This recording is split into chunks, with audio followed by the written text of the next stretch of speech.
up until that point, like people, it was a war zone. Like people would post like super offensive stuff, you know, it just mean spirited and pretty wacky stuff, you know. And there was good comments too, but I mean, it was crazy.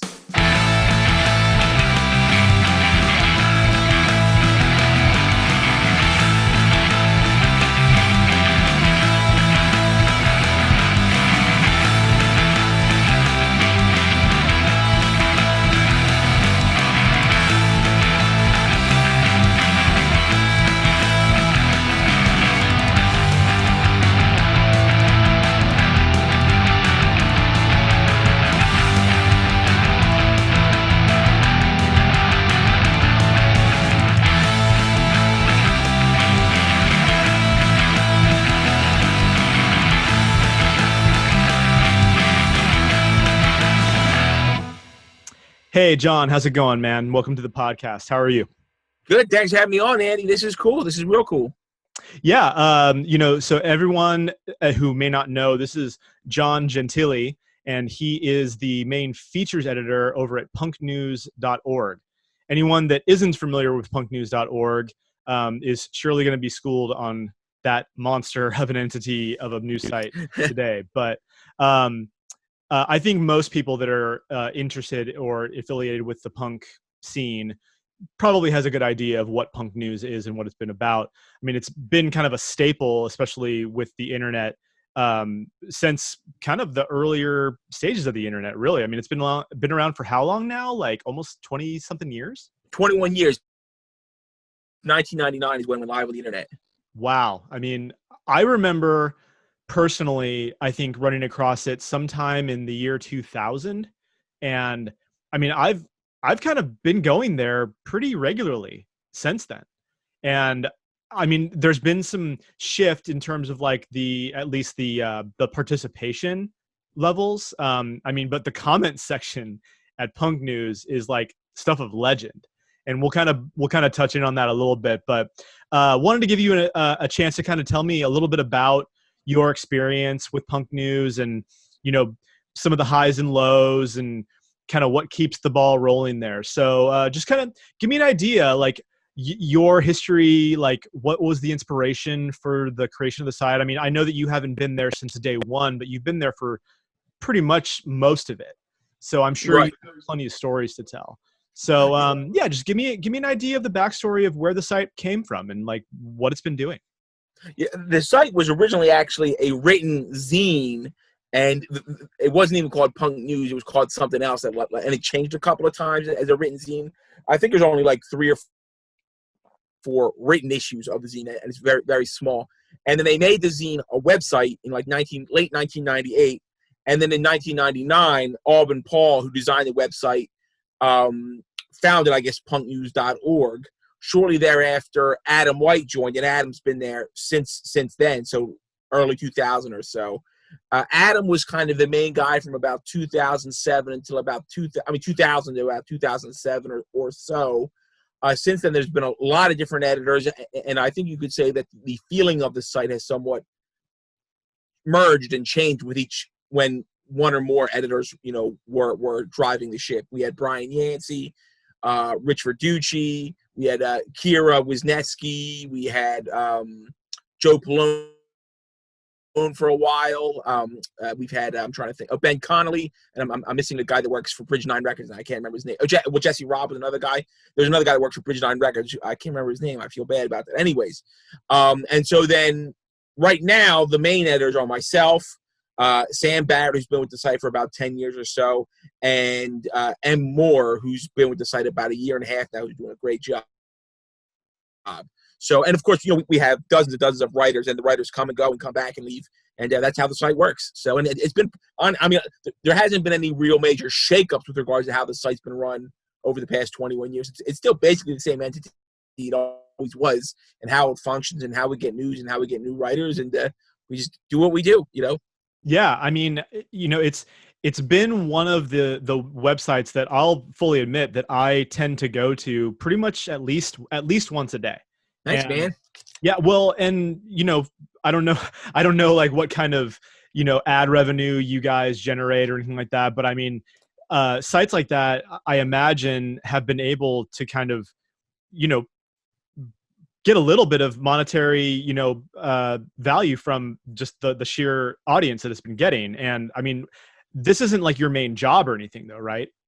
Oh, au contraire, I don't know if I would say we are financially a windfall. Oh, okay. I mean, one thing, unlike other websites, which I'm pretty proud of, and I'm not saying this will never change, but I don't foresee it changing in the near future, is we don't accept direct ads. So if a record label wants to do an ad with us, we won't do it. All we have are those little Google ads that are like so ineffective, like on the side, So it'll be like if you Google like Hawaii, it'll be like get a trip to Hawaii, and no one ever clicks on them. And those generate very little revenue, but the revenue that they do generate basically breaks even for the fair amount of traffic that we get for the site. So I see. nobody gets paid at Punk News. So okay. It's a labor of love. No, well, that's cool. I mean, I certainly appreciate that you guys have been like putting the getting it out there for as long as you have. But did you guys ever really expect that it was going to be so popular? I mean, it's huge. Like, I mean, there's a lot. I mean, what is the traffic like? Oh, I know we get hundreds and hundreds of thousands of hits a day, unique hits a day. Wow. But I don't know what the exact numbers are because they change a lot and they go up and down. When we first started, especially like 2003, 2004 to 2006, we were literally the only punk news website there was.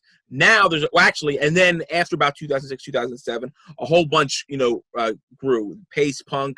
What was the other main one? It's called Course F now, and now I think, or something like that. And so at that point, there were a whole lot of punk news websites or websites that was punk news. But now a lot of those actually have kind of folded again. And so now, I mean, there are a few other websites that do punk news.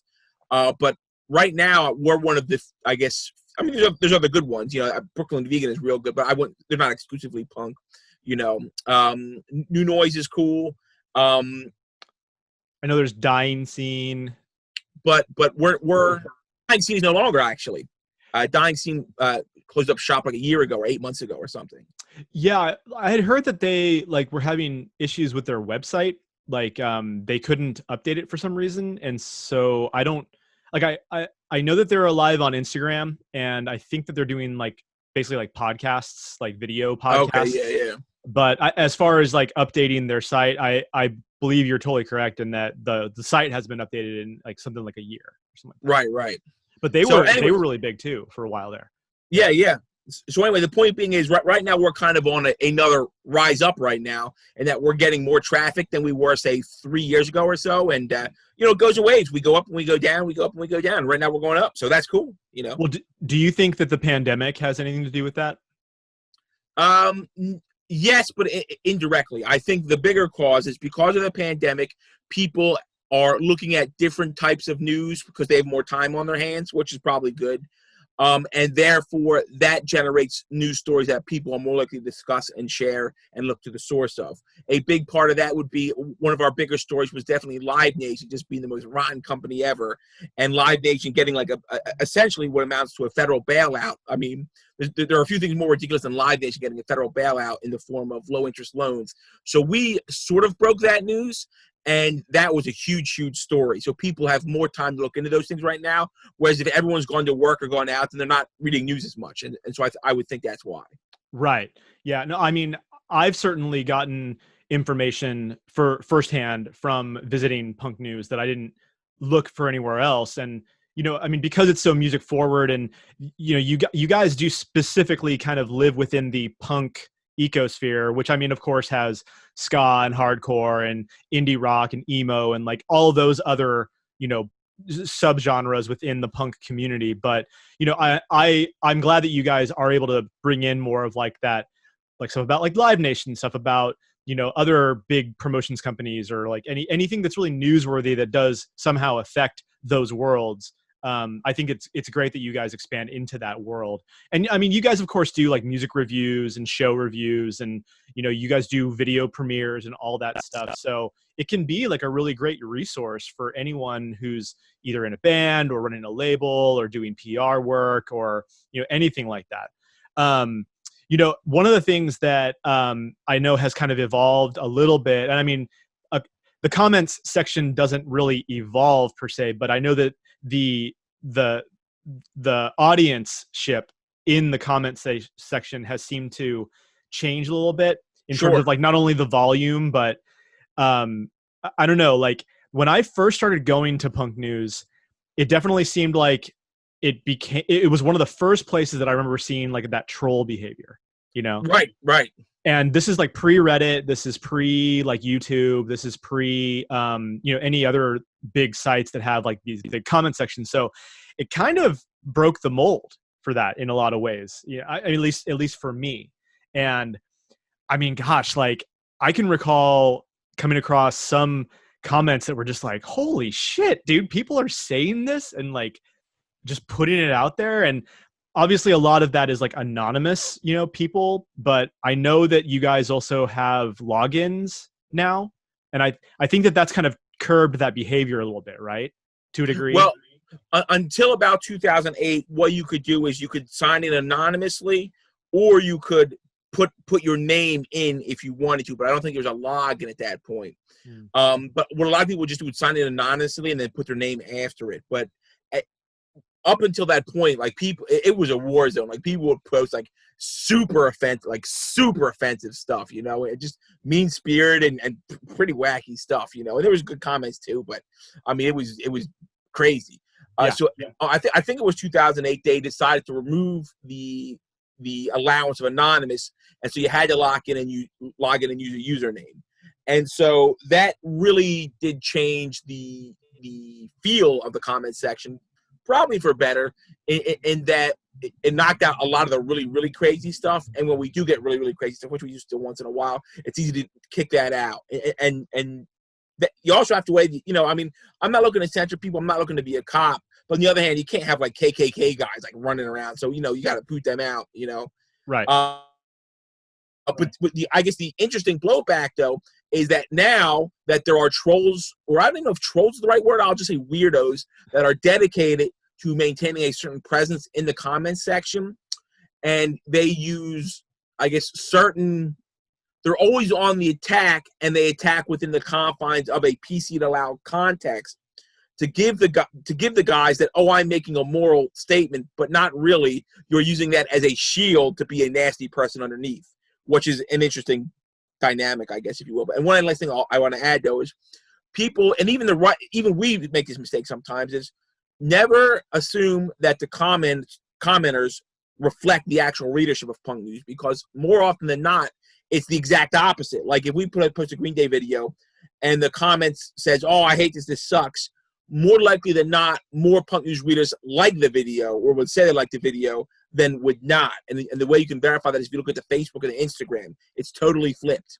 So the comment section really is like 1% of 1% of the readership. The vast majority of our readers don't log in. And so it's a really the most dedicated and weirdest readership, if you will. So yeah, I mean, over especially the last couple of years, I've certainly been seeing the same people pretty much constantly, who are chiming in on, mostly a lot of the bigger stories, or like more of the stories that revolve around the bands that are a little bit more notable. But, it's not to say that you guys still aren't covering, smaller bands, which is certainly appreciated. Like as somebody who runs a record label and has been in a few smaller bands over the years, that have, tried to seek out like, hey, will you cover this, or will you announce my new record or something like that? It's nice to know that I can reach out to you guys, and you haven't done it every time, but you've done it most of the time, and that's a huge win for anyone involved in that. So with the comment section, one of the things that I don't know, I spend a lot of time talking about this with friends, is that it's like, what is it with like people policing punk? Like what is this whole phenomenon? Like, why do we spend so much energy like talking about what is punk and what isn't? I mean, this is still a thing that happens all the time. And I don't know, I'd love to hear your perspective on this. I think that discussion was had more often 4 or 5 years ago. I think the people that want to police punk generally are older listeners and fans, and they want everything to sound like Cock Sparrer or everything you sound like, you know, the Clash or something. I think a lot of the younger kids, especially in the Philadelphia scene, I'll say, like, they don't, I mean, they might say something is punk or indie, but they really don't even have a distinction between what's punk, what's art rock, and what's indie, you know, which I think is good, you know. Why I think the reason people wanted to police punk back in the day and up until a few years ago is that there was actually I used to somewhat police punk myself. I don't know if that's the right word, but about 7 or 8 years ago, there was a whole lot of like what they call melodic punk and like softer punk, which I was not into at all. And my fear was that would erase, you know, the crazy, weird, aggressive, bizarre stuff. And it didn't. I mean, the crazy, weird, aggressive, bizarre stuff is still around. And so, you know, if someone submits a Taylor Swift review, we'll post it. If someone submits a Miley Cyrus review, we'll post it. And people might grumble about that, but my argument is until the point where Miley Cyrus and Taylor Swift reviews outnumber my Clash reviews, then I'm willing to renegotiate our completely open gate policy. But until that happens, I won't. And I think it's a testament to how strong punk is that even though we'll run pretty much any kind of review there is, the vast majority of stuff we still get is punk. And I don't believe that punk is so weak. And actually, other magazines, well, Maximum Rock and Roll will only review punk stuff, and they have a very strict rule what punk is. And I can respect that to a degree, but on the other hand is I'm not of the belief that punk is so weak that if I post one Taylor Swift review and 19 Discharge reviews, it's going to somehow make people forget about Discharge. And if that is the case, then the Discharge isn't what we think it is. But of course, the experiment has played out. People still read about punk and write about punk all the time. And I get Taylor Swift here and there. I get so-and-so here and there. And we still get our Discharge reviews or whatever. And I guess the ethos is I'd rather cast too wide a net and get something that is punk that I don't understand is punk. Like maybe Kendrick Lamar or something like that. You know, Kendrick Lamar probably wouldn't say he's punk, but he's sort of punk, you know. So I'd rather cast too wide a net and get a little Taylor Swift here and there and the stuff that I didn't realize was punk than be extremely rigid and narrow-minded and narrow-sighted, which I think is how you kind of become a dinosaur. So.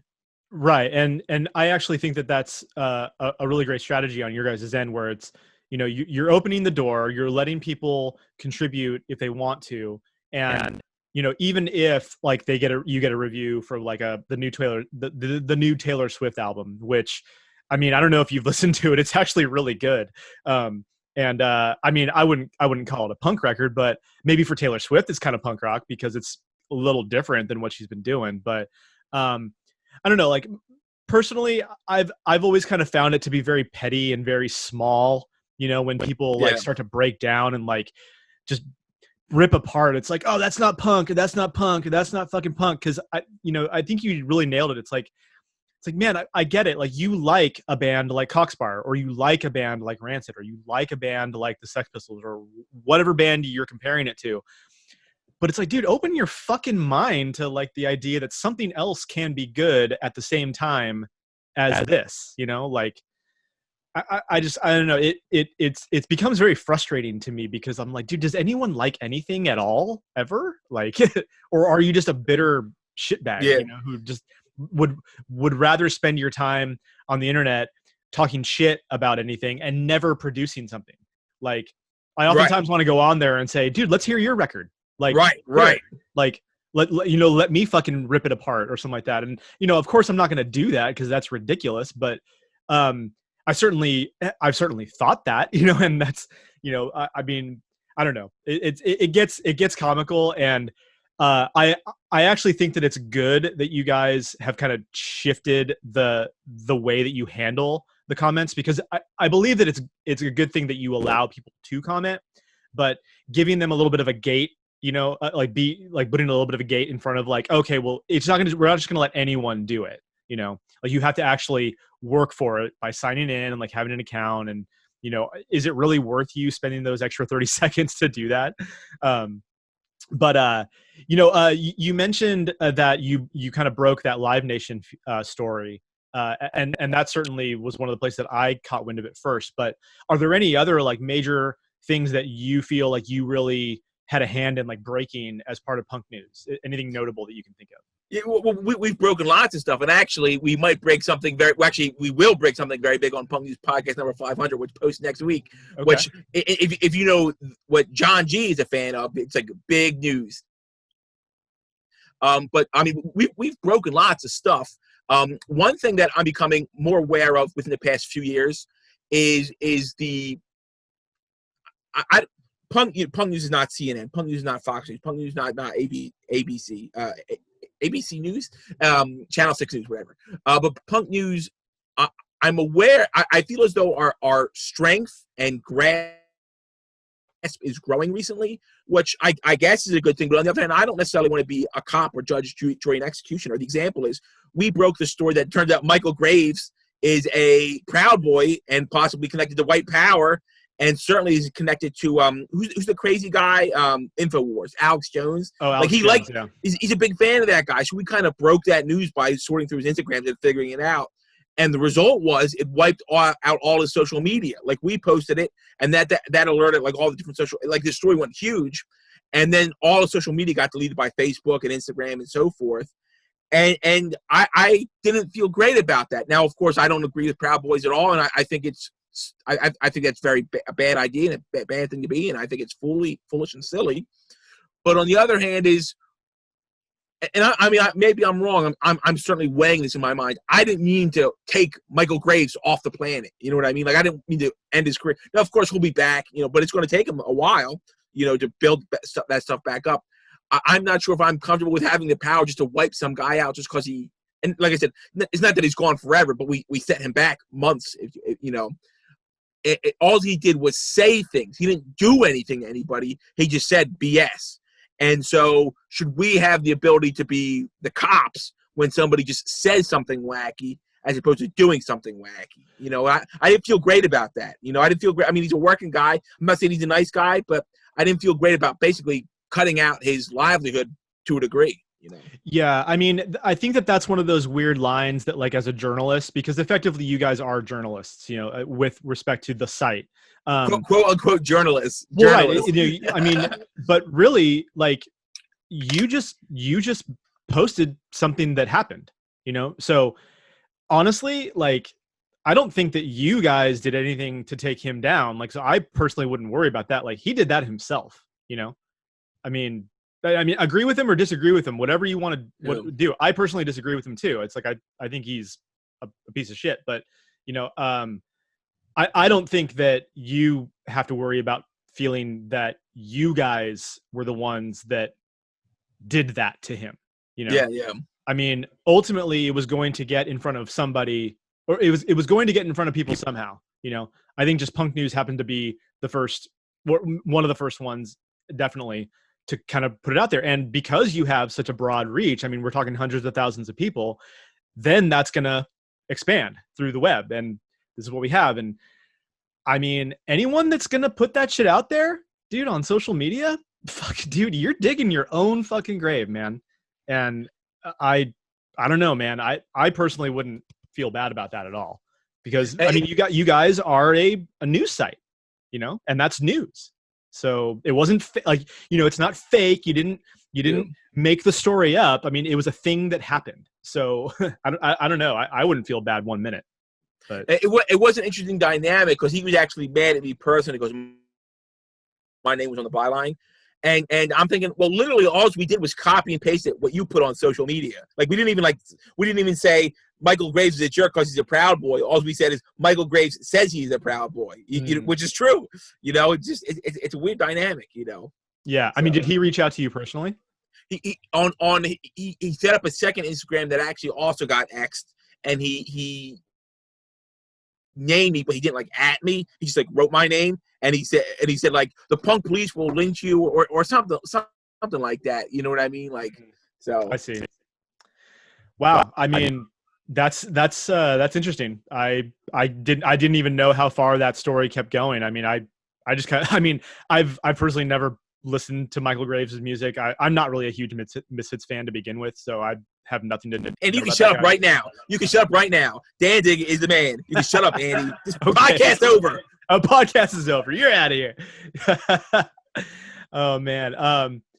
But you know, as far as like the ways that bands and labels and PR folks can utilize punk news in other ways besides just like, you know, breaking like their latest album, like what are some things that you would offer as advice to anyone who's trying to like really get your guys' attention? Because it seems like you have a pretty open door policy where if people want to submit a review, they can just submit it, and then you then just decide to put it out or not. But in terms of, you know, getting a band that maybe no one's heard of, you know, is there anything that you guys kind of look for in general, or is it just really a matter of time and energy? Great question. With regards to reviews, we accept reviews from anybody that's not directly associated with the band. So you can't review your own band. You can't review, if you're a publicist, you can't review the band. But if you're a fan of the band or you go and see them every weekend, you definitely can review them and submit it, and we'll post it. We post pretty much every review we get. The only ones we don't, well, in rare circumstances, we get ones that are totally inappropriate, like the person is off, so we can't post that, or it's clear that it's from the band, so we can't post that. If a review is very poorly written, we'll write the writer back and say, listen, can you punch it up a little bit, and then we'll post it. So if you're a fan of a band, submit a review. I can guarantee you 99.999% it'll get posted. If you were in a band and you want to get your band covered at Punk News, the best way is to, well, we've got two ways. There's the new submission function, which you can just submit news and say, my band's doing this, check it out. We get hundreds of those a day, so sometimes those get picked up and sometimes they don't. It's really just a question of how much other news is out there that day, how interesting do we personally think your band is, and what are we personally doing during the day? Do we have time to do it?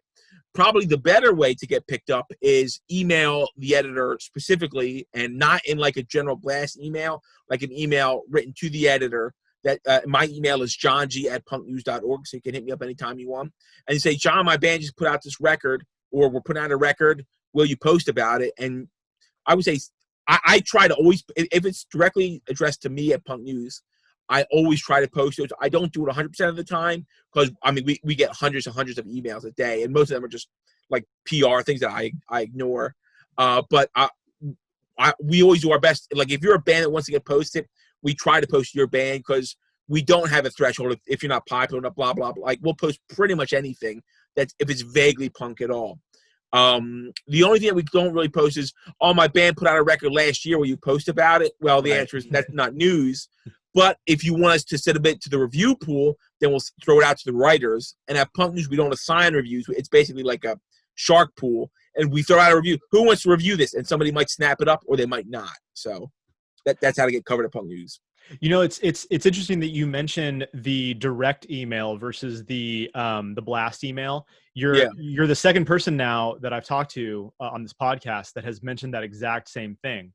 And I don't know. I mean, as a person who runs a label and a band, and has, you know, is in a band that has, you know, a little bit of a little bit more notoriety, like Tsunami Bomb, and we have the last privilege of. Great, Andy. Last record was great, Andy. Great record.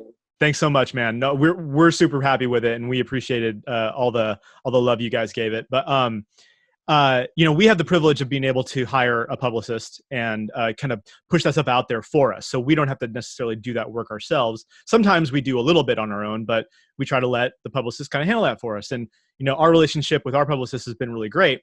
But I mean, I don't know, like somebody wanting to kind of hire a PR person, if they have the means, do you think that can kind of be more defeating than helpful then? It depends on the size of your band. Basically, from my perspective, and you're on the other side, so maybe you have a different perspective. When you hire a PR person, you are essentially buying connections. That is, there are PR people that have connections, and Punk News, this is true. Like I'll give you an example. Well, actually, maybe I shouldn't say any names. So there's a publicist that she's a very nice lady, and she doesn't play. The main way to get on the Punk News bad side if you're a publicist is to play games. We hate when people play games. So if you play games, not good. But if you're a PR person that's on the table, and you say, and you cover bands that we like, and they say, hey, would you cover this band that you don't know about or maybe you don't even like? I almost definitely will. But if you just hire a PR person that nobody knows, it still might be useful if you're not able to put together a pitch email or understand what PR is. A lot of bands don't even understand what PR is. Like, and when you send something to a publication, you should say, we would like you to post our video. We would like you to review our records. A lot of times when bands are just doing it themselves, they'll be like, hey, we're a band from Chicago and we play pop punk. Would you check out our band? And sure, I'll check it out, but what do you want me to do with that? You know, and so the answer is, there is no straight answer. If you don't have that much money, I wouldn't waste a lot of money on PR. I would reach out directly. If you're trying to break through to the next level, find a PR person that gets results, that you can see has gotten results for other bands, and then hire that person. And then also the other thing is, the challenge is, if that PR person is established, they'll probably have bigger bands than you, so you want to make sure they're working for you as well. So it's tricky. Hiring a PR person can be very effective, but simply hiring a PR person won't definitely be effective, if that makes sense.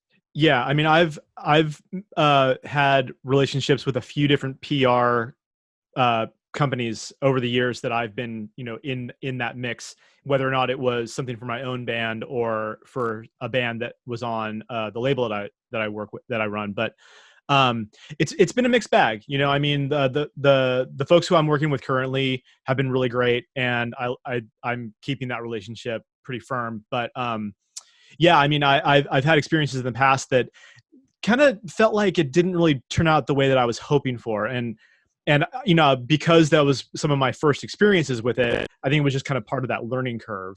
But yeah, I mean, that's all really great information. And I'm sure that any band would really gain a lot from that. So thank you. Kind of shifting gears here, I want to talk a little bit about the Philadelphia scene, because you live out in Philadelphia, right? Right. Yeah. And, one of the things that I like to really touch on here is like give everyone an opportunity to kind of talk about what's currently happening in that scene. So, I mean, obviously right now with the pandemic and live music kind of being shot, and, but there's still plenty of bands out there. There's still plenty of great people doing great stuff. But who are some bands that maybe not necessarily new bands, but bands from Philadelphia that people may not know of that you think people should absolutely know about? Yeah, when I moved, I guess we talked about it before the podcast. I lived in Philadelphia until 2007, and then I moved to the Bay Area from 2007 to 2014. And people might scold me for this, but when I left the Philadelphia 2005, 2006, 2007, I didn't think the scene was that great, honestly. And the Bay Area scene is amazing. And then when I came back, I was blown away about how great the scene had become in Philadelphia, and even to today. The music, the punk scene in Philadelphia is crazy. I mean, before COVID, we won't even address COVID, but before COVID, like literally on any Friday or Saturday night, there's at least 3 or 4 punk house shows. There's at least 3 or 4 small venue shows, and maybe 1 or 2 medium venue shows. Like literally there's 5 to 10 punk shows you could go to on a Friday, Saturday, or even a Thursday, or even a Sunday. Almost too much to a degree, but better to have too much than too little, I guess. Like the Philadelphia punk scene is great, and it's got a wide variety of punk right now too, and non-punk, indie rock. Like the Philly music scene is like crazy right now. There's a lot of really awesome bands. There's a band called Trash Knife, which I love, which is kind of like the Avengers meets the Germs. They put out 2 7-inches, and they just put out a compilation, so it's pretty rough, ragged stuff.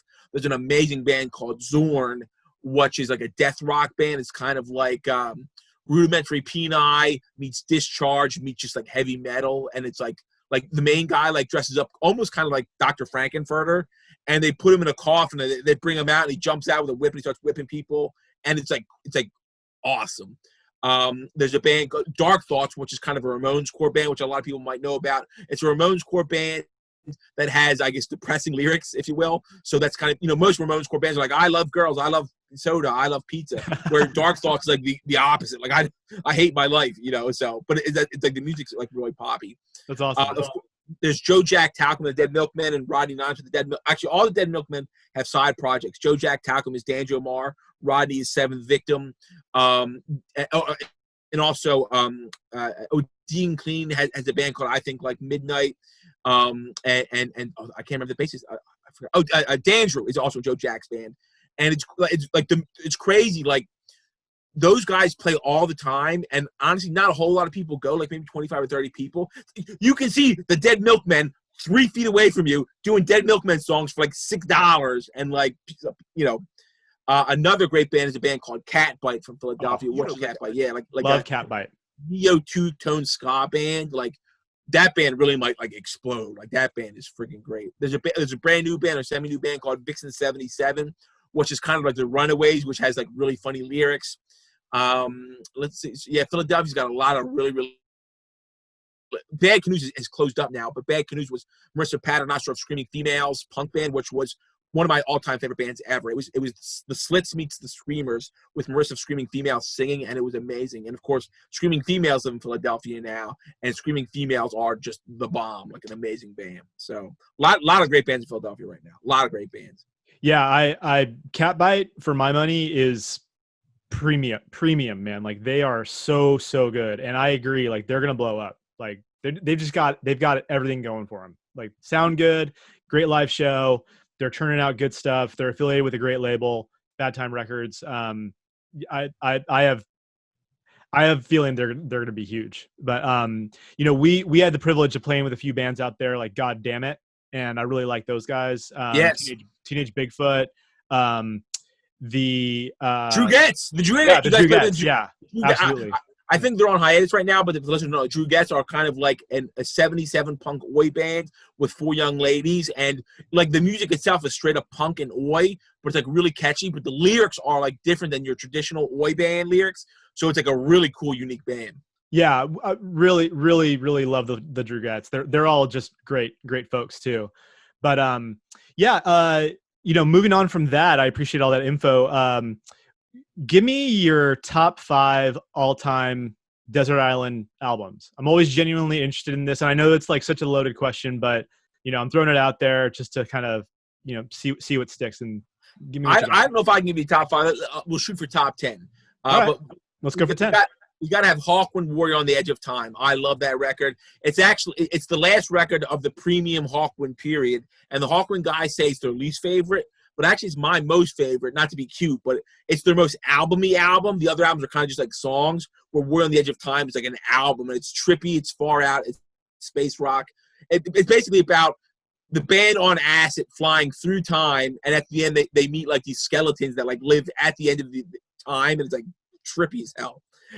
You got to go with the Rolling Stones. I'm saying Rolling Stones, Some Girls, which is my favorite Rolling Stones record. It's the Rolling Stones doing punk and some other stuff, and it's just an awesome record. It's one of their many comeback records. I'm saying you got to do AC/DC Highway to Hell, just because it's like it's the greatest rock record ever. Maybe it's just like funny, powerful, great music, and I think people kind of underestimate the poetic soul that Bon Scott really has.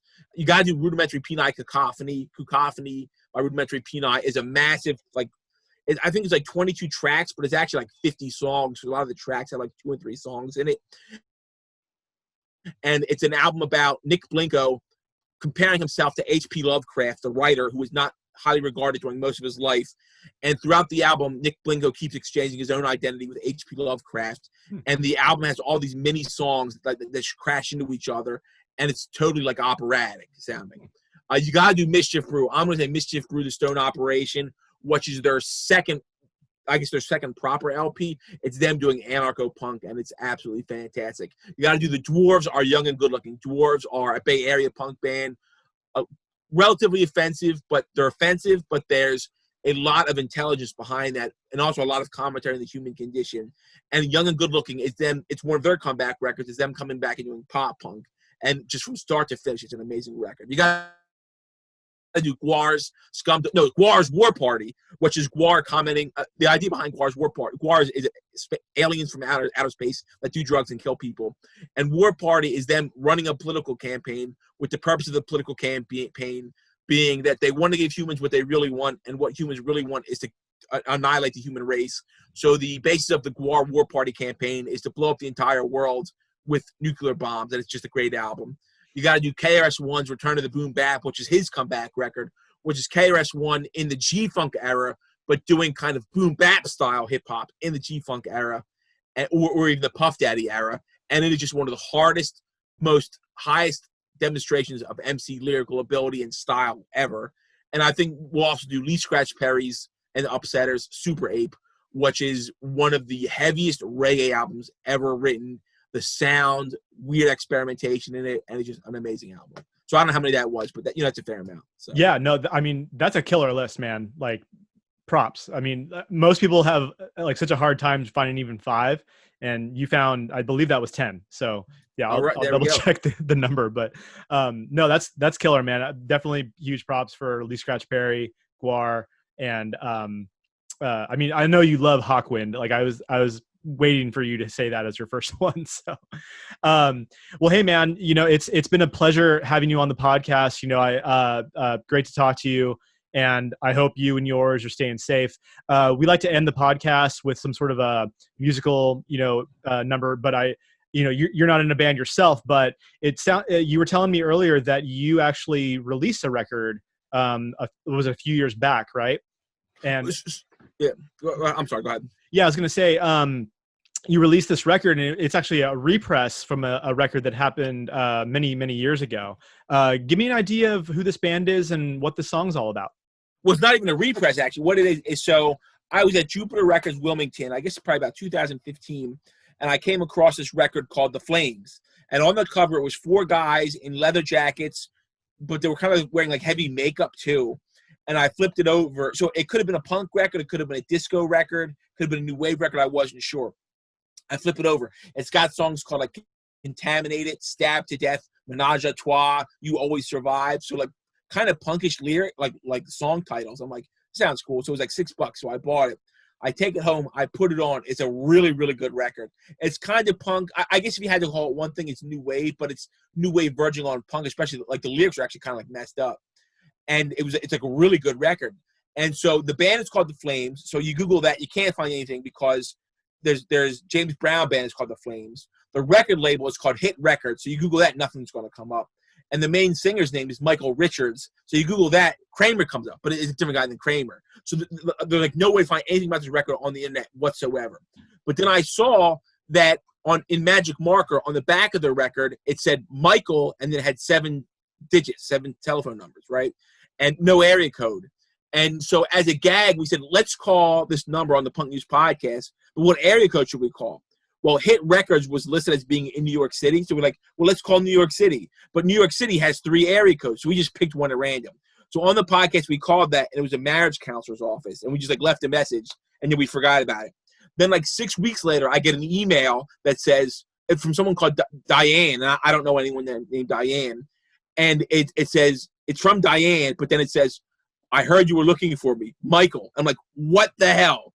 So I emailed the guy back, and it turns out that his name is Michael J. Richards. He was in a few regionally popular bands in Canada. Then he moved down to New York City to kind of like, because he was inspired by the Police, so he wanted to make like a punk record or a new wave record.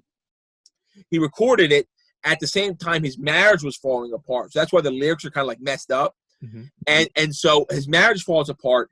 He takes the record to record label executives that he knows from his Canadian bands. They all think it's way too edgy. And so he kind of has like a nervous breakdown and then like moves to California briefly. And then he moves to Arizona, never releases music again, and never releases the record. The record never comes out. The one that I had was one that he gave to a record label executive to convince the executive to put it out. And the record executive didn't care. They just kind of like forgot about the record. So I said to him, well, let's put it out. And so he's like, yeah, let's do it. So Michael was gracious enough to let me put out the Flames record from 1980 for the first time ever. And I think it's a great record. That's an incredible story, man. Like crazy, right? Yeah. Here's how he got the telephone number that I called was while he was in New York only for a couple of months. He was staying at his sister's apartment. He used his sister's apartment telephone number. Mm-hmm. His sister became a marriage counselor and converted that to her office. Mm-hmm. So that's why that number connected back to him. What are the odds of that? That's so crazy. Yeah, that's awesome. Well, yeah, I'm looking forward to hearing it because this will be the first time that I'm hearing it too. So, yeah, I appreciate it, and you take good care of yourself. And yeah, I'm sure we'll be in touch soon. Cheers, Andy. Thanks for having me on. Later.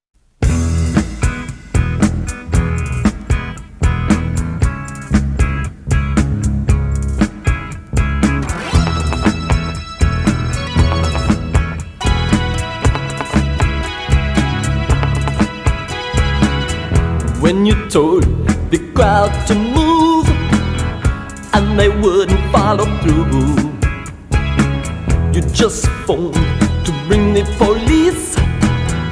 apart you. Well, a cockfight, it wasn't good. They said, alright, we're gonna kill you, but you always survive.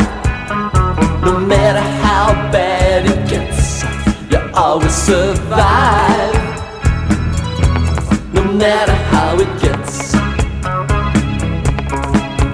Well, the police, they had that phony light.